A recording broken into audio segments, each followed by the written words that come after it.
everybody, and welcome to this edition of the Bodacity Show. I am Jeanette Anderson, and I'm here today with the beautiful Scarlett Bease. Did I say it correctly? Okay, thank you. I forgot to check that before we launched in. So I've been having some technical difficulties, so we're a little late getting going here, but I'm glad you're here and welcome. Today we are going to be talking about how to stop stressing about dressing.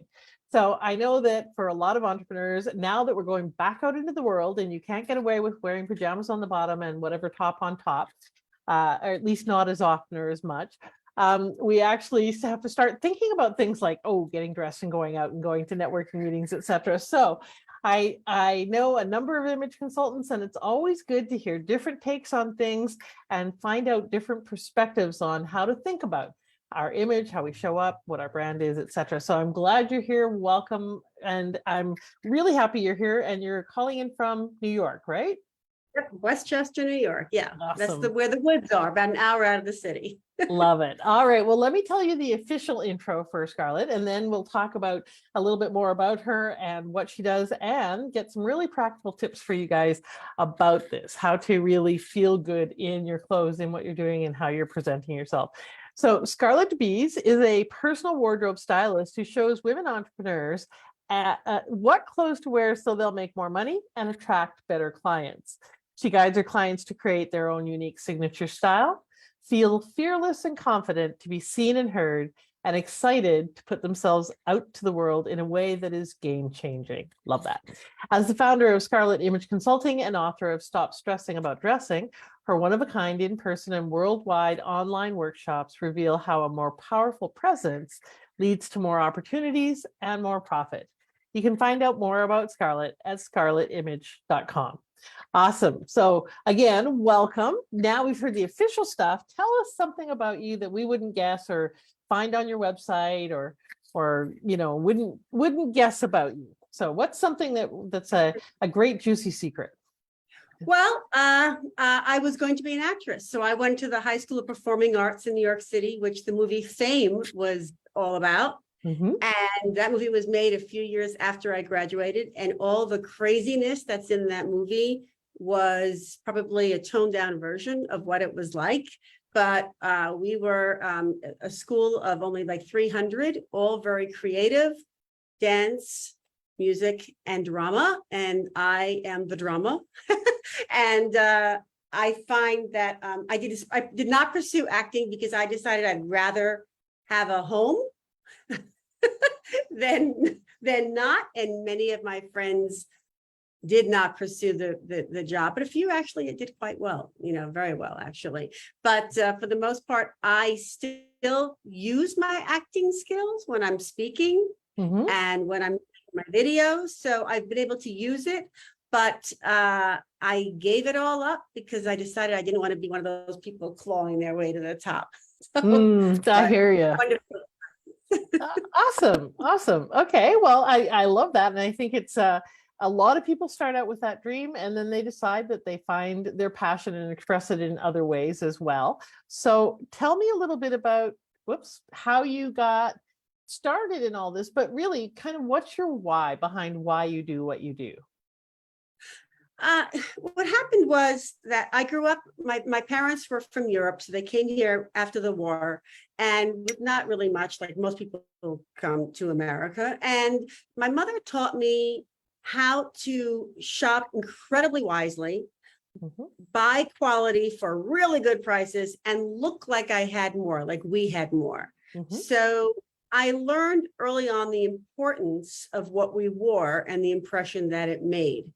And she brought me up to not follow trends, which I still to this day do not do, and just to be different, but in a good way. And basically, I just remembered always feeling,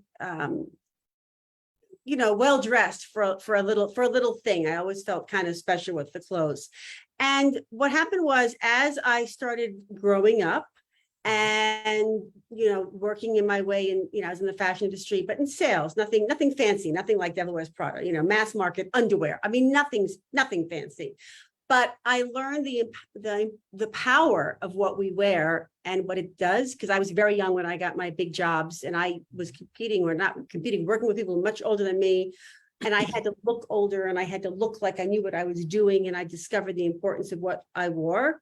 And then as I got older more and more, I would start to see how when somebody dressed in a way that made them feel good, it really transformed their confidence level and how they felt about themselves. And I slowly began to help other people. And I realized this feeling that when a woman looks in the mirror and sees herself in a new way and likes what she sees, that really kind of changed me. And then a friend dragged me to see an image consultant one day. I was pregnant, and I went, fine. And that changed my life. And she saw how I followed her guidelines or rules to the T. And then she told me, you should be doing this too. That's kind of how I became in doing what I'm doing, because another image consultant said, you're good at this, you should do it. But it's basically about the power of what we wear and how it can make us feel and how it can help us in our careers too. Right. Well, and I love that what I call your origin story about how as a child you were taught that not to be a conformist, not to follow trends and be a slave to the latest thing and so forth, which is great because that ends up costing people a lot of money and really is just a way to try and fit in. And so it's a substitute for confidence as opposed to something truly confident.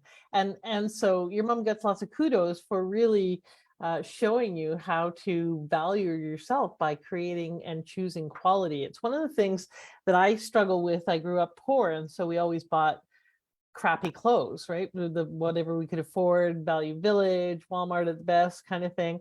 And it's been a challenge to really overcome that and spend quality money for quality clothing.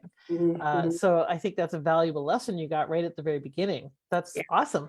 So, how, because you mentioned that it really impacts how we feel. Let's start with some of the basics. So for people who are looking in their closet and saying, oh my God, I have nothing to wear. What would you say to them? Why is that the case? And what can they do about that? Well, there's a number of reasons. One is shopping for more is not going to be the answer. Not yet, anyway, because if it was, nobody would say they had nothing to wear. And every woman, prior to really getting good guidance, tends to open up her closet, have an event, sees nothing, and feels that she has to go out and buy something new for this particular event, whether it's from the waist up or, head to toe. This has been going on for a long time, this need to buy more. If you learn to buy only the clothes that are the right fit, the right colors, the right style, the right proportions for you, you will then be able to find something in your closet. And what women do is they tend to buy either things that are very similar to what they already own, they're little duplicates in that closet. So again, how many pairs of black pants does one need? Or white shirts, yet women keep buying more and more of them. And also women tend to buy things and not even like them. And then the price tags are sticking in their closet. They don't even return them sometimes. So it's taking up more space in your closet. And the fuller your closet gets and the less you have to wear starts to play on our heads and start to make us feel bad, So basically you need to stop buying what you already have, which means, no more duplicatus, as I call it. So pull your hand away from the black pants, the white shirt. You need to stop buying multiples of things. A lot of women do this. And I've seen plenty of closets in person and virtual. I can tell you firsthand that when a woman finds, let's say, a pair of pants or a top, and she's so happy it fits her. And I don't mean happy like I look good. I mean, it closes happy. I can get it on happy. So they end up buying it in every color or pattern that it's made in. And now you have the multiples of something. And then let's say it isn't so great after all. You spent a lot of money on one thing, but you bought, duplications, different varieties of it because of the colors. And so that's always a big mistake. Like when you find a pair of pants that fit, you don't need to buy the khaki color, the tan color, the brown color, the blue color, the white color. Start with black, don't go crazy, because what happens if you end up not liking the fit? And again, when you buy clothes, just because you're thankful that they can get them on, that's not the reason to buy it. It has to be because it skims the widest part of your bodies, fits the narrower part of your bodies and makes you look and feel good. You have to be comfortable. You don't have to look comfortable, but you have to feel comfortable. And clothes that fit you well and that are right for you will be very easy to wear, to be comfortable in. So everything has stretch now anyway, but you're not going to have the same thing you already have. And the other thing is that I always start with my clients showing them the better colors for them to wear. And that's the colors near their face. And the better colors tend to all work together. So when you buy clothes in your best colors, you'll be able to make a whole bunch more combinations than you could before. And then that's how you can have fewer clothes in your closet, but more outfits than you had before. Because now you can mix and match and make things in totally new combinations that you couldn't do before. But when you go out and buy something because either it fits or it's a great deal and it's whatever label that you think is fantastic and it's such a bargain and you buy it for that, you're just making an expensive mistake. You have to buy something at no matter what the price is. It could be $10 or it could be $100. It has to be in a color that's flattering for your facial features. And it has to be something that really fits you well and that you can make other outfits with. No one-offs. Right. The one-offs is always, the killer. It's a waste of money. And that always makes us feel deflated. And the other thing is what size we are. So a lot of women, I just know a few who've gained weight, especially the last 2.5 years or so. And so what happens is women will say, I just want to lose weight before I buy more clothes, right? And time goes on, and often it isn't that they've lost the weight, and sometimes they've gained more weight. So now they've wasted not months, but years. So I urge every single woman, buy clothes that fits the body you have now, and I guarantee you will look and feel thinner in doing so. But wearing clothes that are a little bit too tight or a little bit too big are going to make you feel very insecure, very self-conscious, very uncomfortable, and it'll make you feel bigger. Too small or too big, you're just going to feel bigger. So, well, let's talk about that for just a moment, because I know as a large woman that it's often very hard to get clothes that are not what I call polyester tense. They are basically bad fitting, voluminous, don't have any shape, aren't tailored in any shape or form, and often made out of terrible material.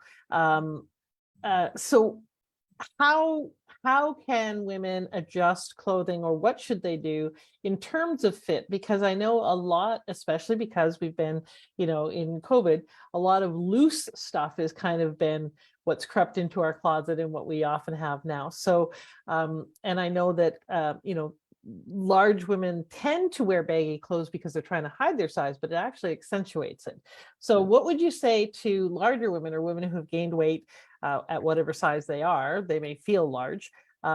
What's the best, most flattering way to shop, and what kinds of clothes really make them look better? well, it all depends upon a person's proportions, but generally speaking, you want to make sure that the seams of the clothes are where they belong. So, and I recently did a video about this where, for instance, if a top has shoulder seams that are meant to be here, but you bought it in a size bigger so you feel comfortable, or because you think it'll make you look thinner, and the shoulder seams are down here. No, I don't think you have any shoulder. I think you're good. I do, but they're actually kind of close to where they should be. Okay, so when they start to be down here, and there are women who are very, very thin, the same issue. If you have the shoulder seams not where they belong, it's going to make you look big. It's going to make you look a little sloppier, a little schlumpier, So that's one thing. Make sure the seams are where they belong, so the shoulder seams is one thing. If a top is meant to have a seam down here, that's not what I'm talking about. I'm talking about more traditional. The other thing is to wear clothes that skim the widest part. So nothing should cling, nothing. So any of these, they're really nice fabrics, but they sometimes tend to cling to us. You have to just avoid them. Or if something fits one part of you and doesn't fit another, it's too tight, just don't buy it, period, because it's only going to make you look bigger and be uncomfortable. The other thing is to think about if you're wearing a longer if you're wearing a longer top, you want to wear narrower pants.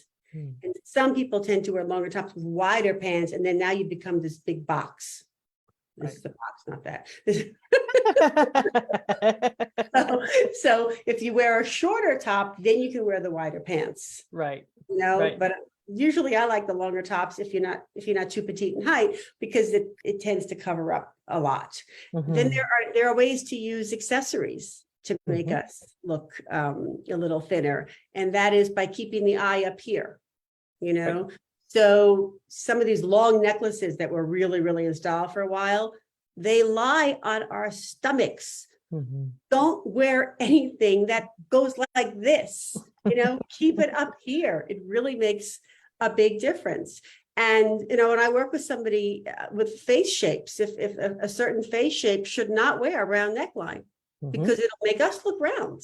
You know, some people should not wear a V-neck. It actually is not flattering on everybody. So that's something else to think about. And then there's always the trick of, you know, as the weather gets cooler, you know, wearing like what I call a topper, something over another top that has some movement to it. It's fluid, not structured. That's always a lovely way to sort of skim the body and look a little thinner. I have to say, shopping for women for any size, shopping in stores is difficult. It is no picnic these days. They are catering to a younger crowd. And unless you're into buying clothes with holes in them, it's really hard to find stuff online. I have been working virtually for 10 years, and I do most of the shopping for my clients virtually online, because there's a much better selection online than there is in the stores. Petites, very hard to find. You know, clothing, you know, above a size 16 in a lot of stores, very hard to find. Very hard to find. Online, it's there. It is there. And I just want to say about shopping, if you are somebody that doesn't like the clothes in your closet, you need to stop going back to the same store you've been shopping in. Makes sense. Makes a lot of sense. But, you know, one of my, don't even get me started on my rant about online shopping for plus sizes, because most of the online stores have our front ends for a Chinese manufacturing back end. And so they're sized for Chinese people or Oriental people. And so literally I have ordered 8Xs that barely fit my girlfriend who's 14 or my friends who are size 12. So it's almost impossible to find in my experience, plus size online clothes that are actually the size for North Americans. So how do we do that? You're searching the wrong places, probably. Nordstrom's is a good source. Dillard's is a great source. Excellent. You know, I have clients in New York. There's no Dillard's around me, but I shop for my clients at Dillard's. There's a line called Eloqui, Eloqui. They have some nice things sometimes. And now I'm blanking out. Yeah. So most of those, though, are either North American or European manufacturers, not the ones that are the main ones like Wish and various others.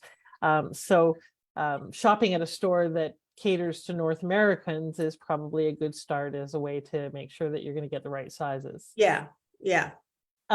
So you talked about it increasing our confidence and our sense of portraying the expert that we are. So there's a couple of questions I want to ask them, but let's talk about that in terms of expertise. You know, it used to be that women in business wore the suit, you know, the pantsuit or the skirt suit or whatever. What now is kind of the trend around if you're a speaker or if you're showing up or you're doing networking events, what is something that really supports and enhances women's expertise? You know, just interestingly enough, though, Jeanette, the suits are making a comeback. Okay. So people are looking to get that corporate look again. Maybe it's, you know, the pendulum swings all the time. You know, when I was little, bell bottoms were in, and I thought that would never come back, and that kind of stuff. Or skinny pants were in, you know, and they came back. I believe, I think a suit is great if you're a lawyer, you know, if you, money, you know, in the banking business. But what I like to do is have like jackets that are not traditional. So they could be a print, or they could have really cool buttons on them, you know, but something to wear that with your basic pants as opposed to matching, you know? Right. Yep. Or, as a matter of fact, I have a a client who's starting this, she's a doctor, but she's going to start working in this concierge business where she's going to be wearing regular clothes. And she's the only woman in this group. And so she needs a power suit because she needs it to show, but I'm going to find her some really cool accessories, like something like this, or like your glasses, something which they match, by the way, which is funny. Yeah. Not planned. But something to add a little creativity to the look, and to, it sends a message that you're not like everybody else. Right. You're an out of the box thinker or a worker. You're not buttoned up. You're serious, but you're not buttoned up. So accessories are a great way to take something that's simple and make it interesting. But I really do like having an interesting jacket as opposed to matchy. I still think that's best. You don't want to, if you sometimes with a suit, you look like those, stock photos with the person. Yeah, exactly. There. So that's why the accessories would help a lot to break up that look, that fake look, Yeah, absolutely. Well, and I know I'm going to set myself up here, but because I forgot actually that today was Monday, and so I didn't dress for the show. And so what are some things to avoid on Zoom when you're speaking on Zoom, or if you're presenting on Zoom or whatever, like for instance, white tops? What are some things to avoid on Zoom, and what really works and flatters well? Obviously the right colors for us, but what are good colors for being on screen? Yeah. By the way, you look great. So don't knock it. You look cute. You look good in the dots. The dots work with the glasses. It's great. Well, for one thing, don't wear t-shirts. Don't wear, unless you're going to put something over it. Don't do that. Don't wear anything where the collar is, like they have a commercial on TV about that too, where the collar is all stretched out. You want to. So even if it is a t-shirt, it has to be where it hasn't looked like you've been pulling at it for 4 years, kind of a thing. You want to stick to the colors is really, really important. And I'm going to tell you that the right color for a person makes their skin tone look healthy, makes their eyes and their teeth look white or whiter, and makes them look like they have been on vacation. The wrong colors can make someone look like they need to take a vacation and can be distracting. And then the other thing is really, I give this advice, but it's nothing to do with what you wear, but lighting is really important. Get in front of a window whenever possible, It's always the best thing, and have an interesting background like you have. But the other thing is that, like, I have clients who hired me.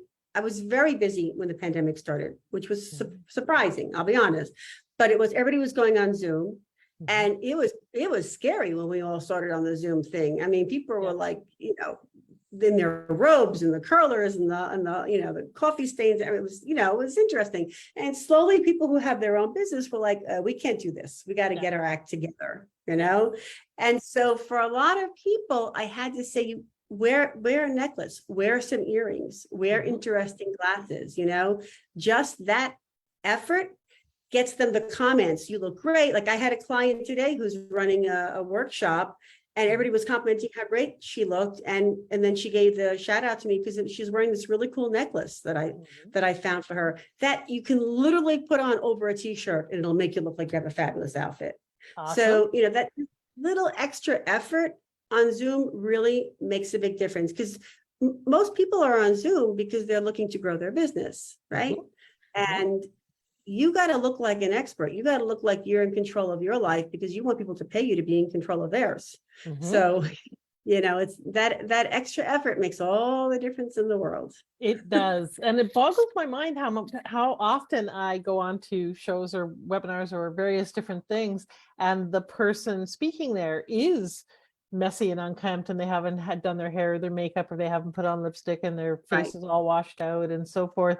And it's like, you probably wouldn't show up in person like that. Why are you showing up on screen like that? For sure, you should at least be how you are in person, at the very least, if not even a little more vibrant, because it does have to come across the screen a little more. So if you're asking people to invest in you, but you look like you don't invest in yourself, disconnect.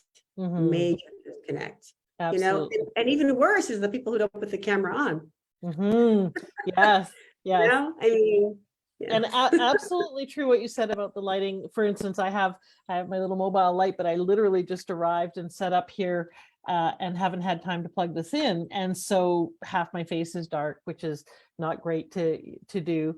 But you want to make sure that you really show up and can shine, which you would think is kind of common sense, but it's not actually. There's a astonishing number of people who don't do that. So we want to see you, right? We want to Yeah. actually be able to see you. So Yeah. you have a gift for people that they can get called the where did they go? Um, the Scarlet. Nope, that's not it. Freestyling tips. So tell us about that. So if I got this correctly, what this is really, it's a really cool way to like look into your closet and start assessing what works and what doesn't work in it. So you get a video a day, very short video a day from me for 5 days. And each time you watch that video, it will give you a tip of a certain category in your closet to look at and help you decide. It's called End Your Closet Shame. It'll help you decide which clothes you need to break up with. Oh, So, awesome. if it's shoes that are, cramping you up, or if it's pants that are holding you too tight, or if it's a top that's too clingy in a relationship, you'd want to get rid of these things. Well, now Mhm. your clothes are your mate. And it just really helps you because it's the truth of it. The less you have in your closet, if what's Yep. left of clothes that work for you, you'll actually have more to wear than before. And you're not going to open up your door and go, ugh, every time, you Right. open the closet. Aw- Just bad Awesome. for the day. I love that. Okay, I put the link in the chat below, or in the chat below our video on Facebook, but the link is actually not working. So I'm going to get you the right link and put that in there. And so how can people find out more about you? Where should they go? They can go to Scarlett with 2 T's, image.com. Okay. And you can also get another freebie there, which is you got to use accessories and your Mhm. clothes to look up to 10 pounds thinner, which is pretty much what we all like to do. Yep.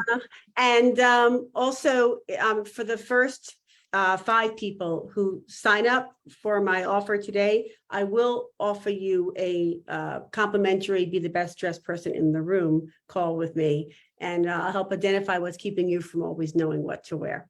Awesome. That's great. That's lovely. And so if you would like to get that complimentary call, then go and grab her tips. I will get you the right link in just a moment. And we'll put that up there.